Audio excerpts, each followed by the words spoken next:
Making headlines this hour.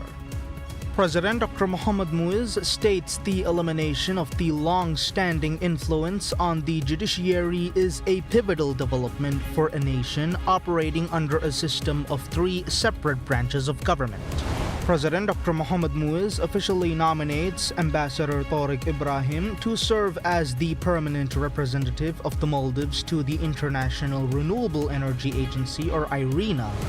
And Maldives actively participates in the 28th meeting of the subsidiary body on scientific, technical and technological advice, or SPSTTA, of the Convention on Biological Diversity, or CBD, currently underway in Nairobi, Kenya.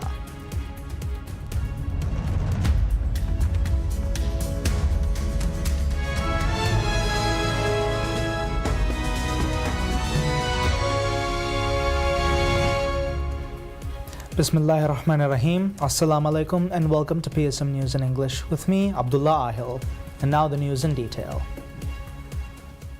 President Dr. Mohamed Muiz states the elimination of the long-standing influence on the judiciary is a pivotal development for a nation operating under a system of three separate branches of government. Addressing the official ceremony marking the 61st Independence Day, the president underscored that true national sovereignty is only realized when independence is guaranteed across all sectors, noting that an autonomous judiciary is essential for the public to genuinely feel that freedom. The president explained the primary barrier preventing the judiciary from operating with full autonomy has historically been its lack of financial independence. To rectify this systemic issue, the judiciary has been allocated an independent budget for the first time in history, a structural change designed to answer allegations of executive meddling. The president noted, beyond financial reforms, addressing severe infrastructure shortages within the justice system has become a specialized priority. Operations at the criminal court and the drug court had ground to a halt inside deteriorating structures, prompting relocation into larger, more capable facilities. He observed this physical intervention has empowered both courts to function effectively and rapidly expedite case resolutions with renewed independence. Addressing long-term structural improvements, the president highlighted the Hulumale Superior Court Complex being constructed by the Maldives Transport and Contracting Company for the 2029 judicial year, while affirming a campaign promise to restructure the Judicial Service Commission. Chief of Defense Force Major General Ibrahim Hilmi says Coast Guard ship Imaduddin will showcase the capability and prestige of the Maldivian military at sea. The remarks were made at the commissioning ceremony of the Coast Guard vessel donated by the Australian government. Major General Hilmi highlighted growing regional security challenges and said efforts are needed at national and international levels to protect the country's sovereignty and interests. He said the Coast Guard plays a key role in law enforcement, maritime safety, and security in Maldivian waters. The Chief of Defense Force said the new vessel will strengthen the military's ability to respond to threats and challenges at sea. He added that the vessel will represent Maldives during international visits and maritime engagements. Hilmi further said the government is working to strengthen national security capabilities across land, sea and air. He noted defense developments, including the acquisition of a modern Turkish naval vessel and the establishment of a special boat squadron for underwater and maritime operations as results of these efforts. He also said the government is working on providing V-interceptor craft for coastal security before this year's Victory Day. The Coast Guard vessel was commissioned by President Dr. Mohamed Muiz at a ceremony held at the Maldives Ports Limited MPL Hulumale Port. The vessel was donated by Australia under the Australian Defence Cooperation Programme as a symbol of the close relationship between the two countries. The ship was built by Austal Limited at the Henderson shipyard in Perth, Australia. Before its arrival in the Maldives, MNDF Coast Guard personnel underwent specialized training and familiarization trials in Australia to operate the vessel. During the commissioning ceremony, the Maldivian national flag was raised at the front of the vessel and MNDF flag was raised at the rear. The commissioning pennant was also placed on the main hull yard. The ceremony was attended by President Dr. Mohamed Muiz, Chief of Defence Force Major General Ibrahim Hilmi, and Australian High Commissioner to the Maldives David Jessup. The donation forms part of President Moises' efforts to strengthen MNDF's defence capabilities and expand Coast Guard capacity. Australia's Special Envoy for the Indian Ocean, Tim Waltz, says Australia is working to further strengthen its defensive cooperation with the Maldives, describing the military relationship between the two countries as strong and growing. Speaking at the commissioning ceremony of the Coast Guard vessel Imaduddin, which was donated to the Maldives by the Australian government, Watts said the Maldives and Australia have worked closely together on important initiatives since establishing diplomatic relations in 1974. He said the bilateral relationship is built on mutual respect, trust, and a shared commitment to international rules and principles, adding that the donation of the vessel symbolizes the strength of that partnership. Watts noted that around one-third of global trade and two-thirds of the world's oil shipments pass through the Indian Ocean. He said the region's security has long been a matter of concern, and that Australia and the Maldives are working together on a range of defense initiatives to strengthen maritime security. Highlighting more than 5 decades of diplomatic relations, Watts said cooperation between the two countries has expanded in education, maritime affairs, and maritime security. He noted that many Maldivians pursue higher education in Australia each year, while thousands of Australian tourists visit the Maldives annually. He also said the two countries cooperate closely in international forums. This represents a clear reality. Security in the Indian Ocean is a shared concern, one we are committed to addressing alongside our Maldivian partner.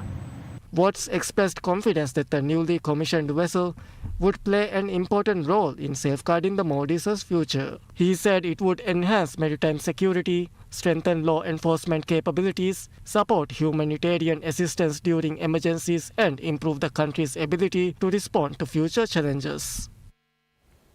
President Dr. Mohamed Muiz officially nominates Ambassador Tariq Ibrahim to serve as the permanent representative of the Maldives to the International Renewable Energy Agency, or IRENA.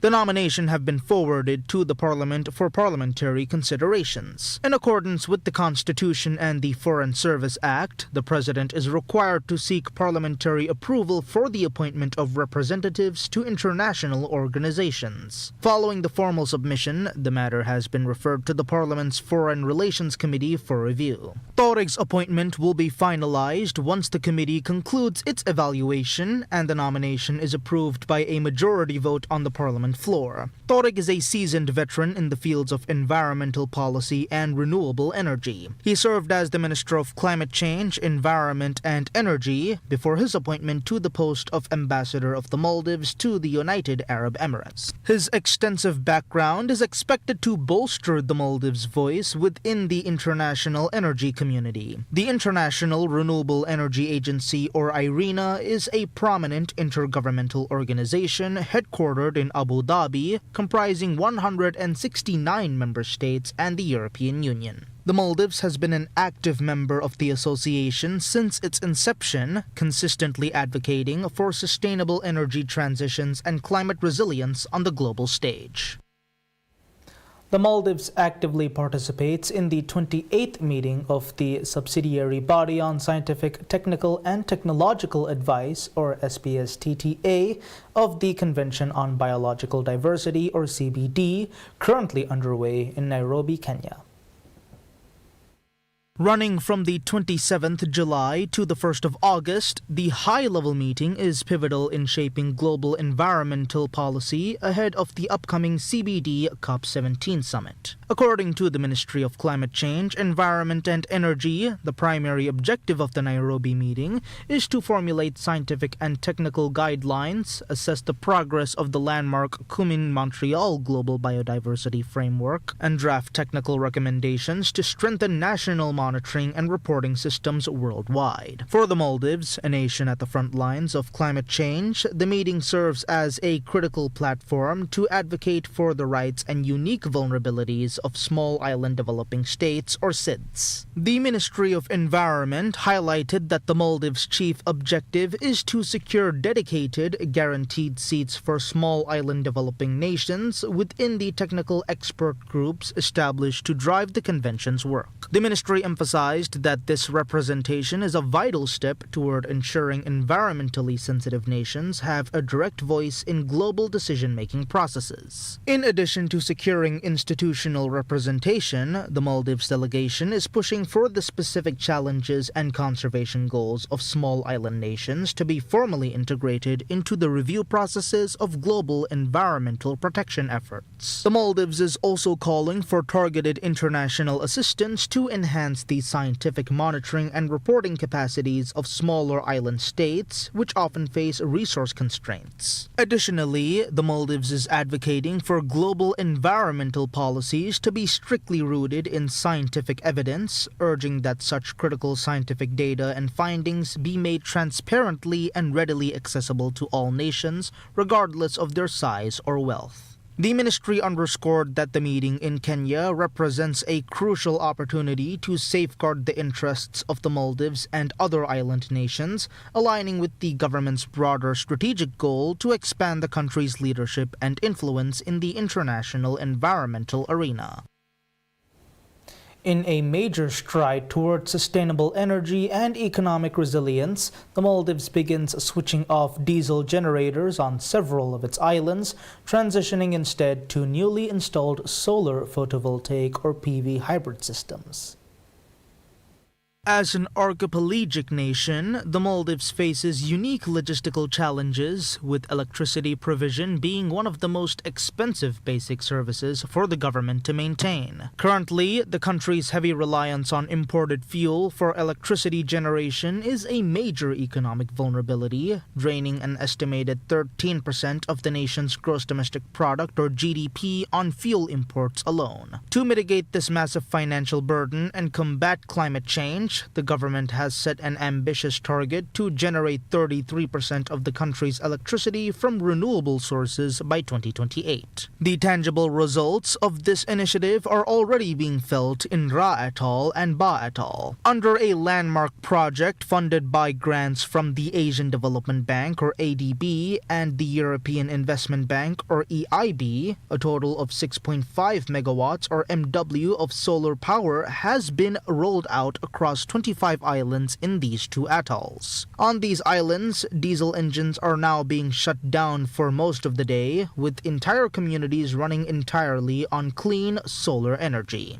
Highlighting the success of the project during a visit to the island of Kodakirilu, Minister of Climate Change, Environment and Energy Ali Sharif emphasized the profound economic and environmental significance of the milestone. The transition to solar diesel hybrid systems is expected to drastically reduce the country's dependence on imported fuel, allowing the Maldives to retain vital foreign exchange reserves within its domestic economy and heavily boosting its overall financial health. According to the government, the transition is about much more than just saving fuel. It represents a vital investment in protecting the Maldives' fragile marine and island ecosystems from the threats of climate change while securing a self-sufficient, sustainable, and brighter future for generations to come.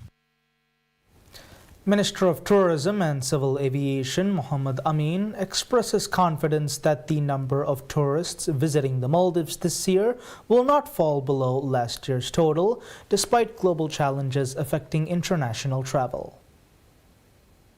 Speaking in an exclusive interview with PSM News on efforts to strengthen the country's tourism industry, Minister Amin said the government was working to minimize the impact of global disruptions on the sector. The minister noted that the conflict in the Middle East had caused significant disruptions to international travel, with the Maldives also feeling the effect. tourists. He said the government had given special priority to reducing the overall impact on tourism throughout the year. The minister said the decline in tourist arrivals compared with last year had already narrowed considerably. Based on bookings for the third and fourth quarters, as well as assessments by industry experts, he said there was strong confidence that the Maldives would finish the year without falling below last year's arrival figures. Amin explained that the conflict in the Middle East had forced changes to international flight routes and increased travel costs, creating obstacles for destinations such as the Maldives. He said the impact had been particularly noticeable in European markets, where flight route changes and higher fuel prices had adversely affected the tourism industry. He also noted that Middle Eastern countries are an important source market for the Maldives, and instability in the region had affected visitor numbers from those markets. However, he said the government had reduced the impact by introducing new marketing strategies and expanding its focus to other markets, helping to maintain tourist arrivals. According to the latest statistics released by the Ministry of Tourism,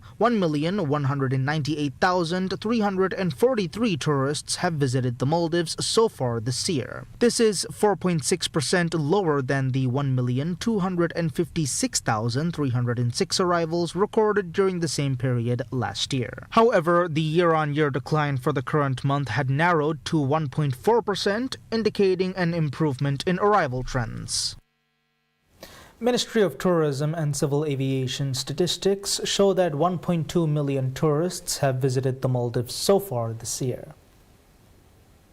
According to the ministry's latest figures, a total of 1,229,419 visitors arrived in the Maldives during the year to date. During the same period last year, the country welcomed 1,287,850 tourists, meaning arrivals are 4.5% lower year on year. The statistics show that 159,537 tourists visited the Maldives so far in July. This compares with 161,766 arrivals during the same period last year, representing a 1.3% decline. The drop in visitor numbers compared with last year has been attributed to the conflict in the Middle East, which temporarily disrupted flights operated by several airlines serving the Maldives, limiting travel options for tourists. However, visitor numbers are now increasing again as airlines that had suspended services resume their operations. On average, the Maldives is currently welcoming 5,911 tourists per day. Top 5 source markets are China with 210,109 visitors, Russia with 175,814 visitors, United Kingdom with 96,179 visitors, Italy with 78,982 visitors, and Germany with 75,550 visitors. Of the total arrivals recorded so far this year, 1,213,842 tourists entered the Maldives by air. Valana International Airport handled the vast majority, receiving 1,199,442 passengers, while Gan International Airport ranked second with 4,475 arrivals. Tourism continues to perform strongly, and the government says it is working to maintain this momentum in the months ahead. The Maldives welcomed 2.2 million tourists last year, and the Minister of Tourism has expressed confidence that visitor numbers this year will not fall below last year's total.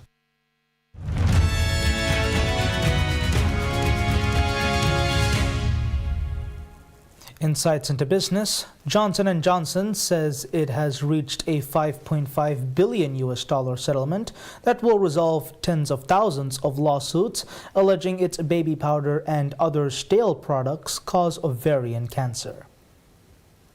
J&J said the settlement will resolve about 69,000 cases consolidated in federal court and related cases in state court, totaling 99.79% of the remaining talc claims. Plaintiffs' law firms confirmed the deal on Monday, saying it was a good resolution after a decade-long court battle. J&J won a significant court victory in the long-running legal battle last week when a federal judge cast doubt on individual plaintiffs' ability to proved that talc specifically caused their ovarian cancer. J&J had denied that its talc products caused cancer, saying that talc was safe and did not contain asbestos. The company stopped selling talc-based baby powder in the U.S. in 2020, switching to a cornstarch product. The litigation resumed in March 2025 after being put on hold for more than 3 years during J&J's repeated failed attempts to resolve the lawsuits through a shell company's bankruptcy.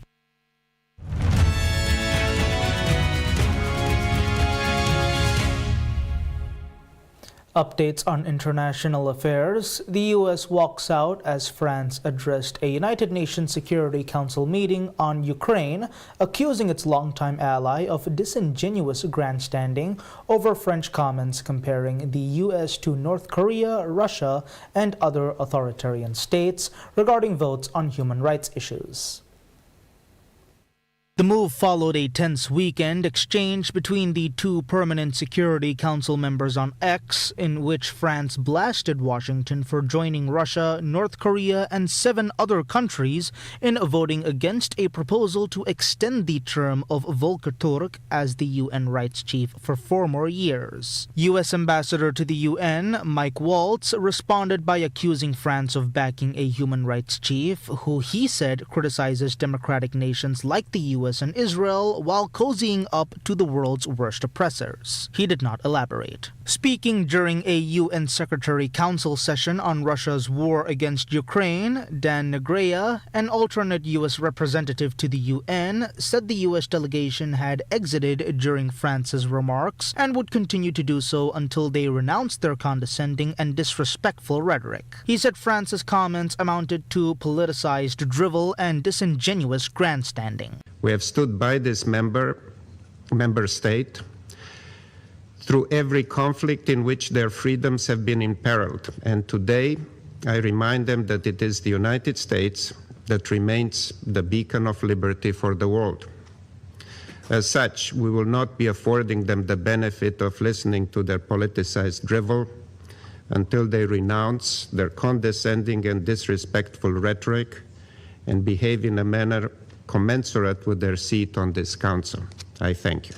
The UN General Assembly on Friday voted overwhelmingly to extend the term of Turk, an outspoken critic of Russia's war in Ukraine and Israel's conduct in Gaza, who has also called for investigations into deaths in U.S. immigration custody. The term extension has been opposed by Russia, Israel, and others, with Washington threatening to reassess its funding and engagement. The measure, proposed by UN Secretary General Antonio Guterres, passed with 144 states in favor, 10 votes against, and 13 abstentions. The fight over Turk's second term reflects deepening strains between the Trump administration and the United Nations. Washington has cut funding for UN agencies and withdrawn from dozens of UN entities. Rights groups say the human rights post is more critical than ever as autocracies gain influence globally.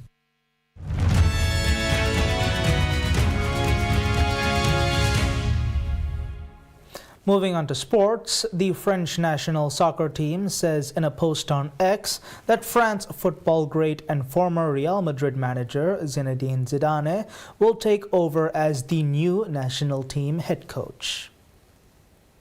Zidane, 54, has long been viewed as the leading candidate for the role and has been waiting for an opportunity to take charge of the national team for several years. He has not coached since leaving Real Madrid in 2021. During his time with the Spanish Giants, the midfield great led them to 3 consecutive Champions League titles in 2016, 2017, and 2018, an unprecedented achievement in the competition's modern era. France were among the favorites to win this summer's World Cup, but were eliminated by Spain 2-0 in the semi-finals and then beaten 6-4 by England in the third-place playoff. The 54-year-old, widely considered to be France's greatest player, will sign a contract that will see him lead the nation into the 2030 World Cup. On being appointed, he said it was a great source of pride to lead the French national side following their 4th-place finish at the World Cup.